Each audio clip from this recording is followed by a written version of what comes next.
विश्वास के साथ उत्तर दिया था कि हाँ, इस खंबे में, इस निर्जीव वस्तु में भी श्री हरि विद्यमान है। तो और भक्त की इस बात को रखने के लिए, भक्त के विश्वास को बनाए रखने के लिए श्री हरि नृसिंह रूप अवतार लिए। नृसिंह भगवान की जय हो। श्री कृष्ण गोविंद हरे मुरारे, हे नाथ नारायण वासुदेव।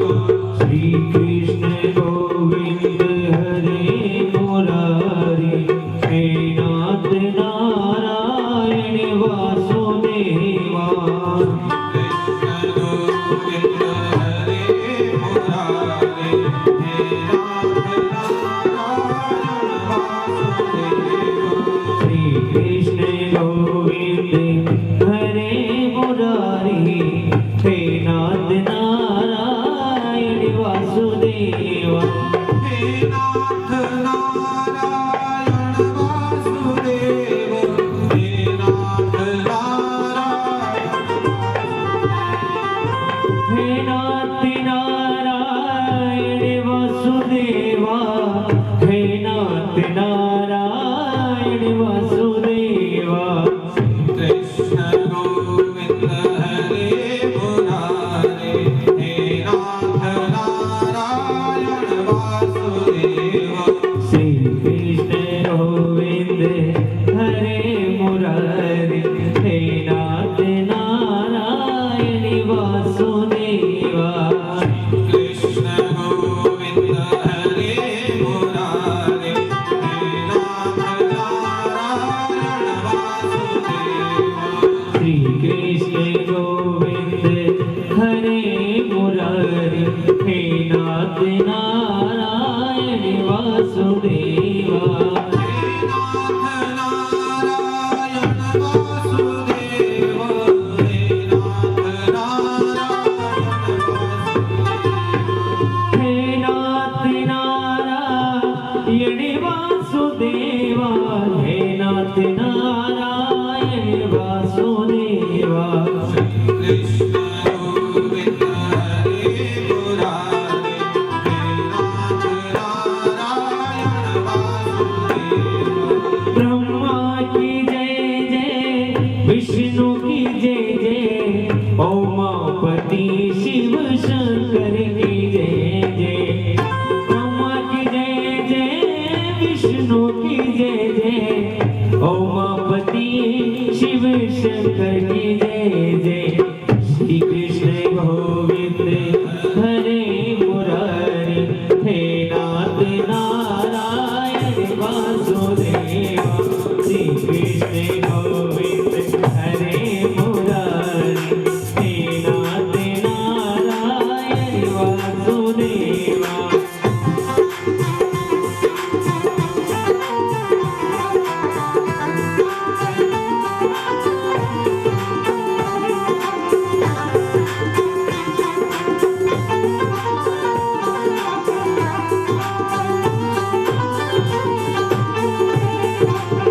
राम जी की जय जय, लक्ष्मण की जय जय, सीता मैया माता सीता की जय जय।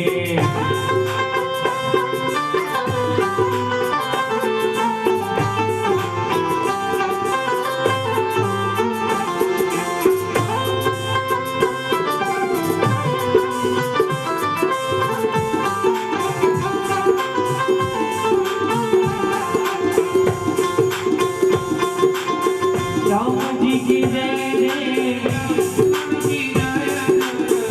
जगत दुलारी सीता मैया की जय। राम जी की जय जय, लक्ष्मण की जय जय, जनक दुलारी माता सीता की जय जय।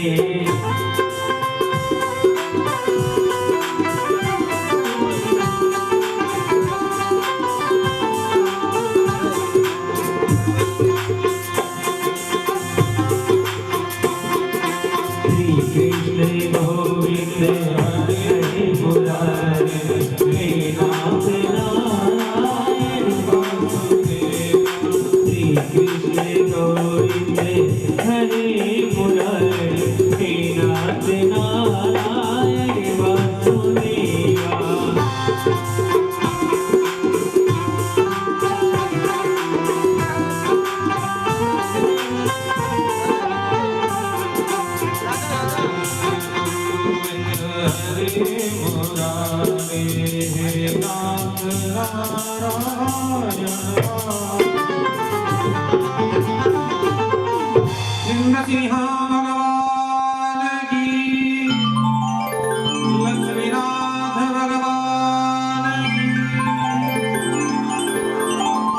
भक्त की रक्षा करने के लिए प्रहलाद जी की भक्ति के कारण नरसिंह भगवान ने उसे खंबे से अवतार लिया और उस हिरण्याक्ष दैत्य का वध किया। प्रहलाद जी को भक्ति का आशीर्वाद दिया, पूरे वंश के कल्याण का आशीर्वाद दिया। आगे एक समय जब हिरण्याक्ष का वह पुत्र अंधक अपने भाइयों के साथ बैठा था, खेल रहा था, तब उनके जो भाइयों ने उसको उलाहना दिया कि तुम तो जन्म से अंधे हो, तुम राज्य को संपत्ति को क्या करोगे लेकर, इसको तो हम संभाल लेंगे। तुम्हारा पिता तो मूर्ख था जिसने इतनी तपस्या की, महादेव जी को मनाया और तुम्हारे जैसा कुरूप अंधा पुत्र प्राप्त किया। अब तुम राज्य लेकर के कौन सा हमारा सबका उद्धार कर दोगे? तुम अंधे हो, कुरूप हो, कोई काम के नहीं, तुम्हारे को राज्य देने में कोई फायदा नहीं है। और दूसरे से उत्पन्न पुत्र राजगद्दी का अधिकारी नहीं हो सकता है। राज्य का अधिकार तो हम ही हैं, हम ही इसके पूर्ण अधिकारी हैं। तुम तो मस्त रहो, तुम्हारा क्या? उसको वह बाण चुभ गए, शब्द बाण है, शब्द बाण भी हैं, शब्द औषधि भी हैं, शब्द तारक हैं, शब्द मारक भी हैं। वाणी से निकला हुआ वचन पुनः वापस नहीं। इसलिए हमेशा मधुर वचन बोलने चाहिए, किसी को मन में चुभे ऐसी वाणी का प्रयोग नहीं करना चाहिए। उस अंधक को भी अपने भाइयों का शब्द, वह वाणी का जो प्रयोग था, बड़ा ही चुभ गया। वह घर छोड़ करके चला गया, हजारों वर्षों तक जंगल में जाकर के कठिन तप किया, और जब कोई फल नहीं मिला तो उसने सोचा कि शरीर को ही भस्म कर देता हूं। तब ब्रह्मा जी प्रकट हुए, उसको आशीर्वाद दिया। उसने मांगा कि मेरे जो भाई हैं, मेरा राज्य छीन लिया उन्होंने, मेरे पिता का वध देवताओं ने कर दिया, तो जितने भी ये दैत्य हैं वे सारे मेरे नौकर बन जाए। मेरे जो भाई हैं मुझसे द्वेष करते हैं, ये मुझसे द्वेष ना करें और मेरे नौकर बनकर मेरे घर में रहें, और मुझे दिव्य नेत्र प्राप्त हो। इंद्रादि समस्त देवता मुझसे प्रसन्न हो, मुझे वर दें, आशीर्वाद दें, और मेरी मृत्यु भी किसी से न हो सके, ऐसा वरदान दीजिए। ब्रह्मा जी बोले सब वरदान तो ठीक है, अमरता का वरदान देना दुष्कर है। तब पुनः उसने कहा कि यदि किसी परी स्त्री में मेरा मन विचलित हो जाए, मेरे मन में पर स्त्री को देख करके काम भाव उत्पन्न हो जाए, तब मेरा नाश संभव होना चाहिए। अंधक ने विचार किया, मैं तो कुरूप हूँ, मेरा तो लक्ष्य जीवन में केवल राज्य करना है, मुझे विवाह करना ही नहीं है, और कोई स्त्री मुझसे विवाह करेगी भी क्यों, ऐसा कोई रूपवान में हूं नहीं। लेकिन फिर भी ब्रह्मा जी ने कहा ठीक है, तथास्तु, ऐसा ही होगा। कथम विभोवेदि बलम प्रविश्य वनेन देहेन करोमि युद्धम्। और मेरा जो शरीर है इसको भी आप पुष्ट करिए, मुझे देवताओं को पराजित करना है, मैं युद्ध कैसे करूंगा? मैंने तपस्या की, मेरा शरीर तो जीर्ण हो गया, इसको पुनः बलवान बनाइए। भगवान ने वरदान दे दिया, लेकिन विधाता की लेखनी में लिखा है, शास्त्रों में बताया, परद्रोही परदारत पर धन पर अपवाद तीनर पावर पापमय देहु धरे मनुजा। जो व्यक्ति पर स्त्री पर धन पर निगाह डालता है, बुरी वृत्ति रखता है, दूसरे के धन को, दूसरों की स्त्री को अपहरण करने की चेष्टा रखता है, हड़पने की चेष्टा रखता है, उसका कभी कल्याण नहीं हो सकता है। जो काम से पीड़ित हो जाए, धन के लोभ में पड़ जाए, वह पाप में प्रवृत्त हो जाता है। लेकिन उसकी बुद्धि तो भ्रष्ट हो गई, उसको तो केवल देवताओं को हराना ही दिख रहा है, वही सोच रहा है। मंदराचल पर्वत पर गया, नगर का निर्माण किया, वहीं रहने लगा। उनके जो समस्त गण थे दैत्यों के सहायक, उन्होंने एक समय वहीं पर्वत पर एक स्त्री को देखा, सुंदरी स्त्री। सुंदरी कौन है? वह साक्षात पार्वती जी को देखा और जाके अंधक को कहा कि हमने एक योगी को देखा है, गुफा में ध्यान करता है, बाहर एक बैल उनकी रक्षा के लिए चौकीदार बैठा हुआ है, अंदर उनके साथ एक सुंदर स्त्री वहां विराजमान है, आप जाओ उसको ग्रहण करो, इतनी सुंदर स्त्री है। अंधक के मन में भी काम उत्पन्न हो गया। स्त्रिया तपम किम पुरुषे विमूढ़, उसने कहा कि कोई योगी के साथ स्त्री क्या कर रही है? भाई जो तपस्या करे वहां स्त्री का क्या काम है? तुम तो उठा के लाओ। और जाकर के शिव जी को बोला कि तुम्हारे पास जो तरुणी स्त्री है ये हमें सौंप दो, हमारे जो राजा अंधक हैं उनके घर में रहेगी, तो आपके यहाँ क्या काम है? आप तो तपस्या करो, आपको क्या लेना देना स्त्री से? तब शिव जी ने कहा कि भाई मुझे तो कुछ नहीं पता, लेकिन ये दैत्य जो है मेरा कुछ नहीं बिगाड़ सकता, ये जो स्त्री मेरी पत्नी है, ऐसे कैसे ली जाए? भाई कोई देने की वस्तु नहीं है, स्त्री कोई मोल नहीं है, मेरा भी अधिकार नहीं है, इनकी इच्छा है, ये पतिव्रता है, स्त्री अपनी मर्जी से भी नहीं जाएगी, और मेरा अधिकार इतना नहीं कि मैं दान करूं, देऊं, भिक्षा थोड़ी। अंधक को जाकर के कहा कि तुम्हारे पास बल हो तो युद्ध करो, ले जाओ। नंदीश्वर भगवान भगवती की रक्षा कर रहे हैं, वहीं पर अंधक आया है और दोनों के साथ युद्ध हुआ है। 500 दिन तक युद्ध हुआ नंदीश्वर के साथ लगातार। सत कुमार जी बोले कि व्यास जी अंधक जो है इतना वीर है, शिव के समान बुद्धिमान भी है, क्योंकि जो उसमें वरदान मांगे तो बुद्धिमता के कारण मांगे। इधर शुक्राचार्य जी दैत्यों को बार बार मृत संजीवनी विद्या से जीवित कर देते, शिव के गणों का वध करें, वो पुनः शुक्राचार्य जी के पास ले जाएं, शुक्राचार्य जी उनको जीवित करते रहे, क्रम चलता ही रहे। अब राक्षस मरे ही नहीं। शुक्राचार्य जी जो है उनके पास ये मृत्युंजय मंत्र कहां से आया कि एक समय वाराणसी में विश्वनाथ जी के सन्मुख बैठ करके शुक्रकूप पर शुक्राचार्य जी ने खूब तप किया। वहां पर 1,00,000 बार 32 शेर पंचामृत से भगवान शिवलिंग का अर्चन शुक्राचार्य जी ने किया। शिव सहस्त्र नाम का खूब पाठ किया। 5000 वर्षों तक शुक्राचार्य ने इस प्रकार से पूजा की, तब भी शिव जी प्रसन्न नहीं। फिर उन्होंने दूसरा रास्ता अपनाया, उन्होंने धूमपान किया, बीड़ी सिगरेट नहीं पिया, उन्होंने उल्टा शरीर लटका दिया, सिर नीचे अग्नि जलाई धुएं वाली, और धूम ग्रहण करते हुए तप करना प्रारंभ किया, दुस्सह तप किया। तब भगवान प्रसन्न हो गए कि तो बड़ा कठोर तप है।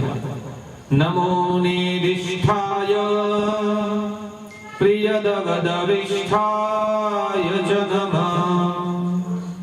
भगवान भक्तों पर कृपा करते हैं। शुक्राचार्य जी के सन्मुख भी प्रस्तुत हुए, वर दिया कि परम विद्या तुम्हें प्रदान करूंगा। मृत संजीवनी नाम की विद्या है। त्वां तां प्रापयामध्य मंत्र रूपां महाशुचे। बड़ी दुर्लभ यह विद्या है, मैं तुम्हें प्रदान करूंगा। इससे तुम सब प्रकार से संपन्न हो जाओगे, तुम्हारा सब दुख दूर हो जाएगा। ये विद्या और किसी के पास नहीं। और धीरे धीरे वह उसका प्रयोग सर्वत्र करने लगे। महामृत्युंजय मंत्र का जाप करते, मृत संजीवनी विद्या का प्रयोग करते, दैत्यों को जीवित करने में दुरुपयोग करना शुरू कर दिया, गलत व्यक्ति का साथ देना शुरू कर दिया।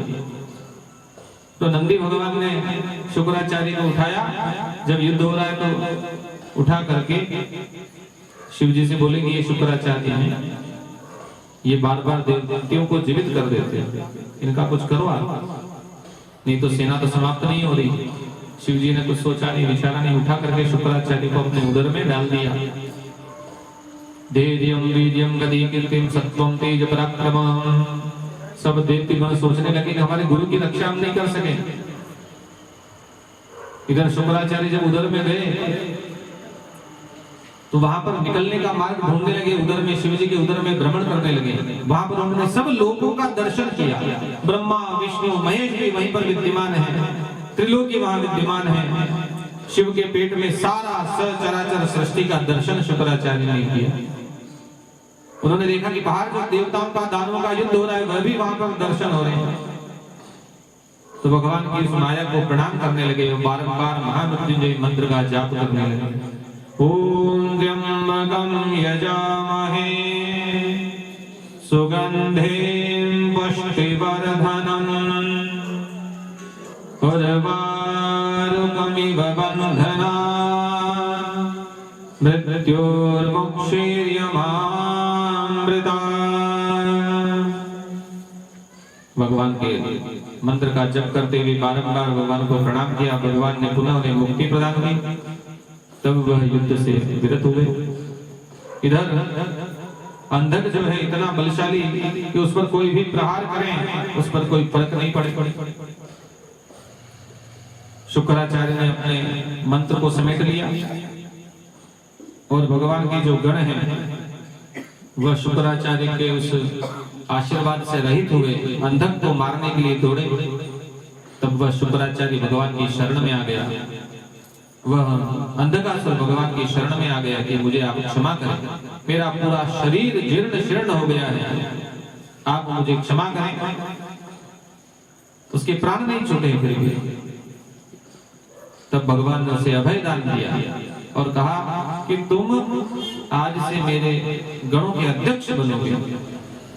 तो भगवान तो जो भगवान से लड़ाई भी कर रहे हैं तो उनको भी इतना बड़ा पद उन्होंने प्रदान कर दिया। इतने भक्त वत्सल, इतने करुणामय। शिव की महिमा अपरंपार है। जो उनकी शरण में आ जाता है, उनसे वैर भी करता है तो भी उसको शरणागति देते हैं। लड़ाई की, इतना युद्ध किया, देवताओं का नुकसान किया, महादेव जी से लड़े, उनकी पत्नी को तंग को कष्ट दे दिया। ऐसे अंधकासुर को भी उन्होंने गणाध्यक्ष बना दिया। बोले सदाशिव महादेव की जय। इस प्रकार से वह युद्ध वहीं समाप्त हुआ। देवता प्रसन्न हो गए। आगे सब प्रकार से कोई चीज जब गड़बड़ हो जाती है तब विघ्न आते हैं तो सब भगवान गणेश जी को याद करते हैं, देवताओं को याद करते हैं। जिज्ञासा हो जाती है, दुख आता ना, कष्ट आता तो धक्का लगता है, एकदम गाड़ी ब्रेक लग जाते हैं। तब विचार करते हैं कि क्यों हो रहा है, कैसे हो रहा है, अपन ने कोई काम में गलती रखी, कमी रखी। तब फिर प्रश्न उठता है कि क्यों हो रहा है। क्योंकि ज्ञान मार्ग की पहली सीढ़ी है जिज्ञासा। जहां प्रश्न उठता है तभी आगे उसका उत्तर मिलने की संभावना बढ़ जाती है। तभी संत दर्शन देते हैं, भगवत दर्शन होता है, प्रश्नों का उत्तर मिलता है, भगवान का दर्शन होता है। विद्यते हृदये ग्रन्थि छिद्यते सर्व संशया। जब जिज्ञासा उत्पन्न होती है तब ज्ञान मार्ग का सद्गुरु का आदेश मिलता है। वाल्मीकि ने जिज्ञासा की थी, मैं कौन हूं, इतना अधम हूं, इतना पाप करता हूं, मेरा उद्धार कैसे होगा। जिज्ञासा हो गई। उल्टा राम जपत जप जाना, वाल्मीकि भय ब्रह्म समान। उल्टा नाम जपा तब भी वह ब्रह्म समान श्री राम का दर्शन प्राप्त किया। वाल्मीकि जी ने रामायण कब रची, जब राम जी का जन्म भी नहीं हुआ। इतना ज्ञान हो गया, साक्षात श्री हरि का दर्शन कर लिया कि उनकी लीलाओं का विस्तार जगत में करने के लिए वाल्मीकि रामायण की रचना कर। तो जब जिज्ञासा होती है तब देव कृपा शुरू हो जाती है। प्रश्न आना चाहिए दिमाग में कि क्यों हो रहा है, मैं कहां से आया हूं। इसलिए सदैव अपने मूल का चिंतन करना चाहिए। मैं कहां से आया हूं, संसार में मेरे को किसने जन्म दिया, इस संसार में आया तो क्यों आया, शरीर का धर्म क्या है, परमात्मा को पाने का मार्ग क्या है। भगवान शिव ने जब त्रिपुरासुर का वध करने के लिए बाण चलाना चाहा तो उस समय में अंगूठे में पीड़ा हुई। विचार किया क्यों हुई, तब गणेश जी की याद आई। अब ये जो गणेश जी का जन्म है ब्रह्मा जी से पूर्व में भी गणपति जी थे। कल्प वेद से अलग अलग समय में अलग अलग वृत्तांत आते हैं। तो जब शिव अनादि काल से हैं, गणेश जी भी अनादि काल से, अनंत काल से। लेकिन ये श्वेत कल्प में जो घटना हुई थी तब गणेश जी का और शिव पार्वती जी के संयोग से जन्म हुआ था। एक समय पार्वती जी स्नान कर रही हैं, नंदी जी बाहर द्वार पर विराजमान हैं। भगवान शिव कहीं से पधारे और बिना रोके टोके, बिना घंटी बजाए, द्वार को भी नहीं बजाया, सीधे अंदर चले गए। नंदी जी भी नहीं रोक सकते महादेव को। पार्वती जी को बड़ा लज्जा आ गई एकदम से। पति भी है लेकिन कुछ एकांत सबको चाहिए होता है कि भाई 2 मिनट के लिए मुझे भी प्राइवेसी मिलनी चाहिए। तो पार्वती जी ने विचार किया कि मेरे भी ऐसा कोई सेवक हो, जैसे शिव जी के नंदीगण है, सबसे मुख्य गण है कि बाहर बैठते हैं, जो भी कोई जाएगा आएगा तो पहले नंदी जी को पूछ के जाएगा। तो मेरा भी कोई ऐसा गण हो जो मेरे दरवाजे पर रुका रहे, कोई आने जाने वाला उसकी समाचार मुझे कहे। माता पार्वती जी ने सोचा, विचारा, विचारे दिशा देवी पुकुशो मल संभवम पुरुषम निर्ममो साधु सर्व लक्षण संयुतम। अपने शरीर से उबटन से जो मेल बना, उससे एक पुरुष का, एक बालक का निर्माण किया, सब लक्षणों से उसको संयुक्त किया। सर्वांग सुंदर शोभायमान महापराक्रमी, नाना प्रकार के वस्त्रों से, आभूषणों से उसे सुसज्जित किया और उसे कहा कि तुम मेरे पुत्र हो, तुम मेरे शरीर के उबटन रूप मेल से उत्पन्न हुए। ये एक तरह से पार्थिव रूप है। हम गणेश जी को बिठाते हैं तो पार्थिव स्वरूप मूर्ति बनाते हैं, मिट्टी के बनाते हैं। तो ये भी पार्वती जी जो अपने शरीर पर उबटन लगाती हैं, उससे उतरे हुए मेल से निर्माण किया। उनको आशीर्वाद दिया कि तुम्हारे समान मेरा कोई पुत्र नहीं होगा। बालक माता को प्रणाम करता है और आज्ञा मांगता है कि मेरे लिए जो आज्ञा हो वो आप बताइए, मुझे क्या करना है। आप जो भी बताएंगे वो काम मैं करूंगा, आपकी प्रसन्नता मेरा परम ध्येय है। बेटा तुम मेरे पुत्र हो, मेरी आज्ञा को मानना है, तुम मेरे द्वारपाल बन जाओ और बिना मेरी आज्ञा के किसी को भी अंदर मत आने देना, चाहे कोई भी हो, बिना मेरी आज्ञा के अंदर नहीं प्रवेश करेंगे। बाहर पहरा देने लगे। एतस्मिन्नेव काले तुच्छिवोद्वारी समागत, पहरा देते रहे। एक समय शिव जी का आगमन हुआ। भगवान तो निपुण है लीला करने में, बार बार आए हैं। अब गणेश जी ने कभी शिव जी को देखा नहीं, शिव जी ने कभी गणेश जी को देखा नहीं। अपरिचित जैसे अंदर जाने लगे, गणेश जी ने रोक दिया कि आप माता जी के गर्भगृह में, अंतःपुर में प्रवेश नहीं कर सकते। माता स्नान कर रही हैं, वस्त्र तैयार कर रही हैं और अंदर आने की किसी को आज्ञा नहीं। शिव जी ने कहा कि हटो हटो, मेरा घर है। लेकिन गणेश जी भी मानने वाले नहीं, अपना अस्त्र लाठी उठा ली, कुछ नहीं था। तो शिव जी को क्रोध आ गया, अरे तुम मुझे नहीं जानते हो, मैं शिव हूँ। मूर्खोसी तुम न जानासी शिवो हम गिरिजापति, स्वग्रहम या विरेमाल विभेदसी कदम हिमार। मेरा घर है, तुम्हारी जो गिरिजा है उसका मैं पति हूँ, मेरे घर में जाने से मुझे रोक रहे हो। महादेव को तुम नहीं जानते हो, तुम बड़े अज्ञानी हो, मूढ़मती हो, मना क्यों कर रहे हो। लेकिन गणेश जी ने कहा कि देखो मैंने आपको देखा नहीं, माता जी से कभी आपके बारे में सुना नहीं, तो मैं नहीं जानता हूँ जो भी हुआ। मुझे तो माता जी की आज्ञा है कि आप किसी को भी प्रवेश नहीं देना है। अब मैं आपको जानता ही नहीं, कहां से आए हो, कौन हो, क्या कर रहे हो, मुझे क्या लेना देना। शिव जी के जो साथ में गण आए हुए थे वे क्रोध में आ गए कि हम उनके गण हैं, द्वारपाल हैं, इनके सेवक हैं। ये तो तुम अभी तक शिव जी के सामने हो इसलिए तुम्हारा वध नहीं किया, नहीं तो एक झटके में तुम्हारी खोपड़ी उड़ा दे। शिव जी को तुम टोकने वाले कौन होते हो। बालक के पास गए, बोले देखो हट छोड़ दो और यहाँ से हट जाओ, शिव जी को प्रवेश करने दो।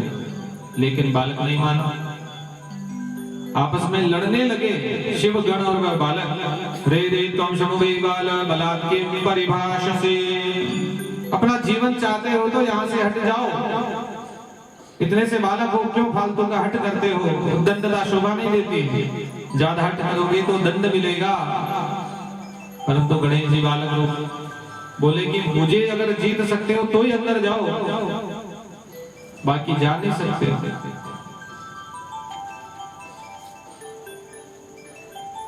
अब अहम तो गिरिजा से उधर यम यम शिवा गणास तथा कि शिव जी के गण और उस बालक में युद्ध होने लगा।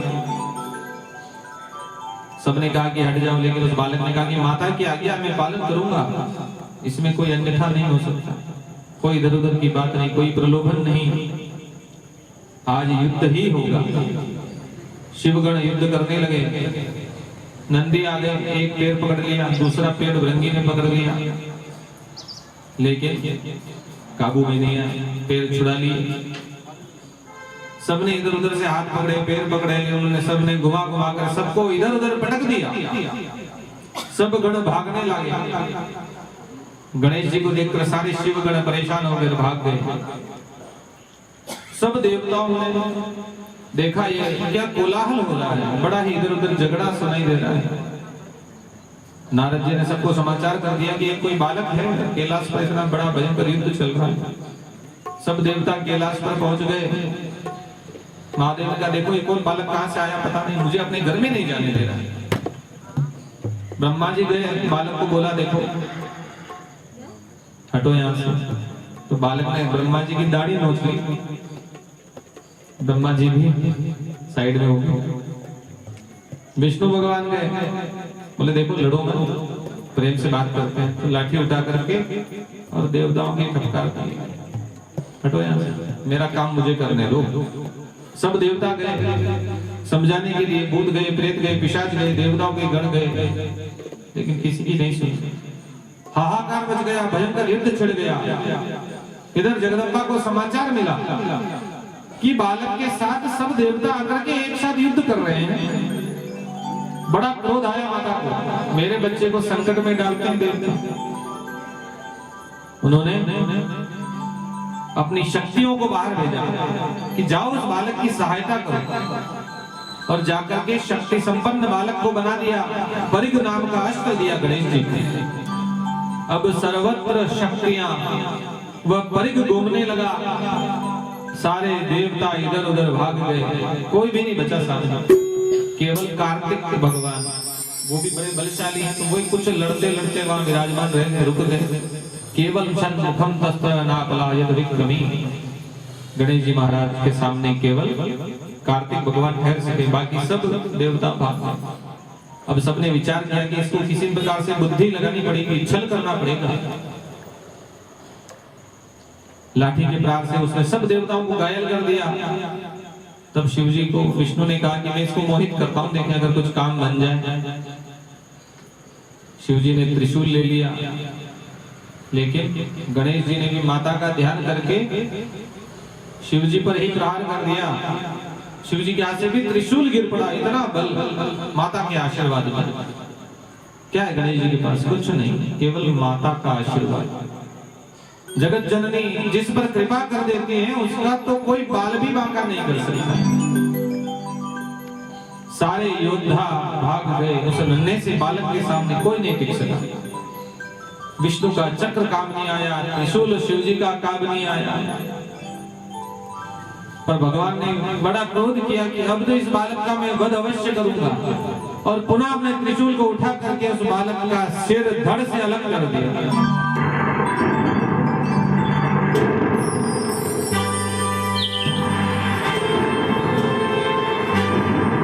बालक का सिर कट करके एक बार गिर पड़ा, वध हो गया। जगदम्बा को समाचार मिला कि मेरे पुत्र का वध हो गया। किम करोमि कुगच्छामि हा हा दुःखम अपागतम। माता का पुत्र यदि चला जाए तो बड़ा कष्ट होता है। पार्वती जी को बड़ा दुख हुआ, बड़ा क्रोध आया। इतना क्रोध आया कि उन्होंने कहा कि आज तो सृष्टि ही नहीं रहेगी, इतना प्रलय मचाऊंगी। सब शक्तियों को प्रकट कर दिया कि जाओ सब देवताओं को नाश कर दो, जो सामने आए उसको भगाओ यहां से, मेरे पुत्र को मारा है। और देवियों ने, सब शक्तियों ने प्रकट होकर के देवताओं का संहार प्रारंभ कर दिया। शक्तियों के द्वारा प्रलय मच गया। देवता घबराने लगे कि अब कोई नहीं बच सकता है। जब जगदम्बा ही किसी को नहीं ठहरने देगी,